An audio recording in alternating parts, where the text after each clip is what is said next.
সম্মানিত দর্শক শ্রোতা, আশা করি যে যেখান থেকে দেখছেন ভালো আছেন। আমি আগের ভিডিওটি দেখেছেন। তো আমি যে কথাটা গতকালকে কিছু সাংবাদিক ডেকে আমার বিরুদ্ধে একজন অরাজনৈতিক ব্যক্তিত্ব আছে, মহামান্য সুপ্রিম কোর্টের সিনিয়র আইনজীবী ডক্টর কাজী আক্তার হামিদ সাহেবের বিরুদ্ধে বিভিন্ন ধরনের প্রোপাগান্ডা চালাচ্ছেন। মরহুম মুল্লুক হোসেনের নাতি-পুতি এবং ওনার ছেলেরা, যেমন মিজানুর রহমান সাহেবের ছেলে যখন দায়িত্ব পালন করেছেন 2010 হইতে 2015 সাল পর্যন্ত, মসজিদের জমিগুলো প্রায় অধিকাংশই বিক্রি হয়ে যাওয়ার পথে ছিল। যখন আমি 2016 সাল থেকে, আপনারা একটু, এটি ডকুমেন্টারি, এটি কিন্তু দালিলিক প্রমাণ সহ, আমার মুখের কথা বিশ্বাস করার দরকার নাই ভাই। 2016-র পরে মসজিদের 1% জমি বিক্রি হওয়ার কোনো নজির দেখাতে পারলে আমি আমাদের বাড়ির পাশে বটগাছে নিজে স্বেচ্ছায় সুসাইড করব, দেখাতে পারবেন না। কিন্তু যখন তাদের মুল্লুক হোসেনের নাতিপুতিদের ইয়েতে ছিল, তারা ডক্টর হামিদ সাহেব অত্যন্ত সহজ সরল মানুষ, উনি আসলে সবাইকে বিশ্বাস করে ফেলে। এইটা ছিল ওনার প্রবলেম। এই লোভে ওনার বিরুদ্ধে আজকে কত হিংস্রতা। উনি একজন অরাজনৈতিক ব্যক্তিত্ব হওয়া সত্ত্বেও ওনাকে স্বাস্থ্যমন্ত্রীর ভগ্নিপতি বলে মিডিয়ায় লেখাচ্ছে। কারণ কি? উদ্দেশ্য প্রণোদিত। কারণটা হচ্ছে ওনার নিজস্ব আইডেন্টিটি আছে। উনি দেশের অত্যন্ত গুরুত্বপূর্ণ একটা জায়গায় উনি কর্মরত আছেন। মহামান্য সুপ্রিম কোর্ট একটা সাংবিধানিক প্রতিষ্ঠান, সুতরাং ওনাকে অন্য একজনের ভায়া হইয়া পরিচয় করানোর মতো কিছু নাই। যেহেতু পরিচয় করাচ্ছে, বুঝতে হবে এটা উদ্দেশ্য প্রণোদিত। ডক্টর হামিদ সাহেবের আব্বা 1978 সনে মসজিদের নামে জমি লিখে দিয়ে যান, কিন্তু এটার 2 নম্বর পাতায় তিনি উল্লেখ করে যান কয়জন, 5 জন সদস্যের কমিটি গঠন পদ্ধতি উনি সুস্পষ্টভাবে লিপিবদ্ধ করে যান। বৈষম্য বিরোধী ছাত্র আন্দোলনের নাম ব্যবহার করে ওনারা কমিটি গঠন করে। আচ্ছা, আপনারা এক কাজ করেন, দলিলটা বাতিল করান, মামলা করে দলিলটা বাতিল করে দেন। আপনাদের বাড়ি থাকবে, বাড়ি রাখতে পারবেন, কারণ আপনারা তো এই দলিলের মধ্য থেকেই আপনারা ক্রয় করেছেন, আপনারা জেনে বুঝে সজ্ঞানে কিনেছেন। তো আজকে যেই বাড়িতে থাকেন, এই বাড়িটা কার দেওয়া? আপনি ডক্টর হামিদ সাহেবকে ভূমিদস্যু বলছেন। আসেন, আপনার কাগজপত্রটি, সাংবাদিক যারা আছে তারা তো বুঝে না বিদায় আপনাদের এইসব নিউজ করে, হয়তো কিছু পয়সা টয়সা পায়, আমি জানি না। বাট অন্যথায় এগুলো দালিলিক প্রমাণ ছাড়া একটা নিউজ হওয়ার কথা না। আমি হলে করতাম না, সত্যি কথা, অ্যাবসলিউটলি আমি হলে করতাম না এইসব নিউজ। তো আপনার যে 2017 সালে আপনারা বন্টন নামা করলেন, মামলা করেছে কে? মামলা করেছে হাবিবুর রহমান, শামসুর রহমান কং, সকল ওয়ারিশরা এখানে পার্টিসিপেট করেছে। 2017 সালে গিয়ে এটা আপোষ বন্টন নামা হয়েছে। তো ওই বন্টন নামায় স্বাক্ষর করেন নাই, বলে দেন। তো বন্টন নামায় তো এই দলিলের কথা বলা আছে, তাহলে আপনি কেমনে অস্বীকার করবেন?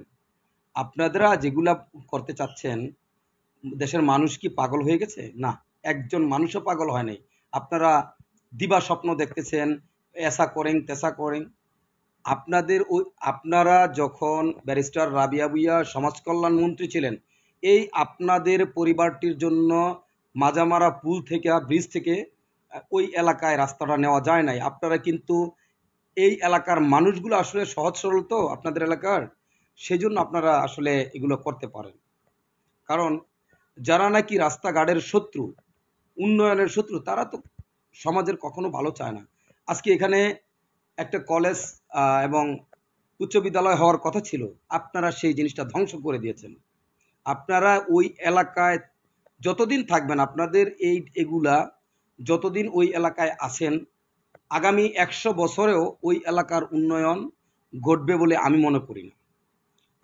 আমি হয়তো মারা যাব, আজ নয় কাল, 2 দিন আগে কিংবা পরে, আমার মৃত্যু হলেও আমার ভিডিওটা দেখে স্মরণ করবেন।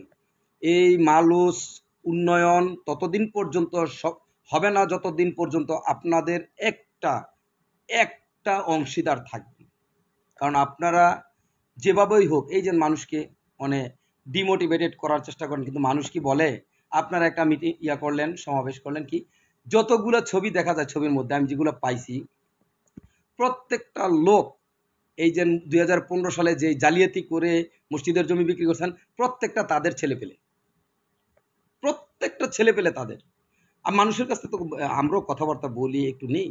এই যে জনাব সাদিপুর উচ্চ বিদ্যালয়ের শিক্ষক জাকির হোসেন, উনি তো ফিডু খান না, একেবারে বাচ্চা ছেলে না।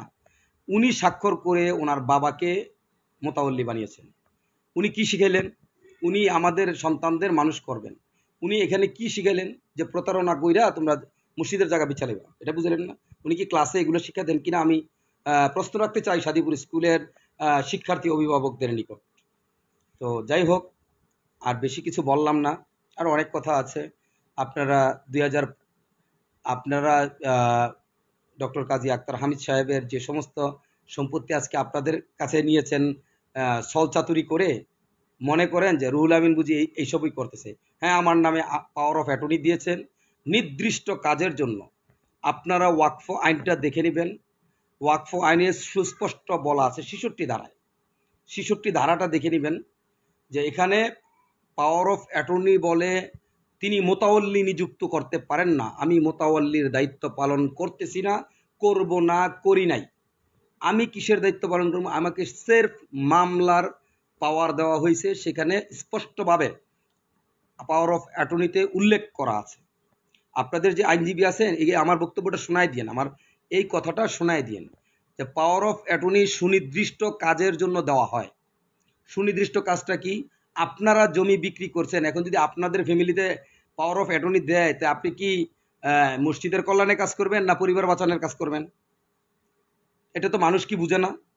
আপনি যখন 40 লক্ষ টাকা আত্মসাৎই করে ফেলছেন, সেটা উদ্ধারের জন্য আপনি কি জালিয়াতি মামলার জন্য আপনার চাচারে বাবারে জালিয়াতির মামলা খাবে, সেই কাজটা কি আপনি করবেন? কখনো করবেন না, পাগলেও করব না। সেই জন্য আপনাদেরকে দেয় নাই। আর তাছাড়া আপনারা বিশ্বাস অর্জন করতে পারেন নাই, যেখানে দিছে সেইখানেই জয় বাংলা করে দিছেন, যেই জায়গায় দিছেন সেই জায়গায় জয় বাংলা করছেন, করেন নাই।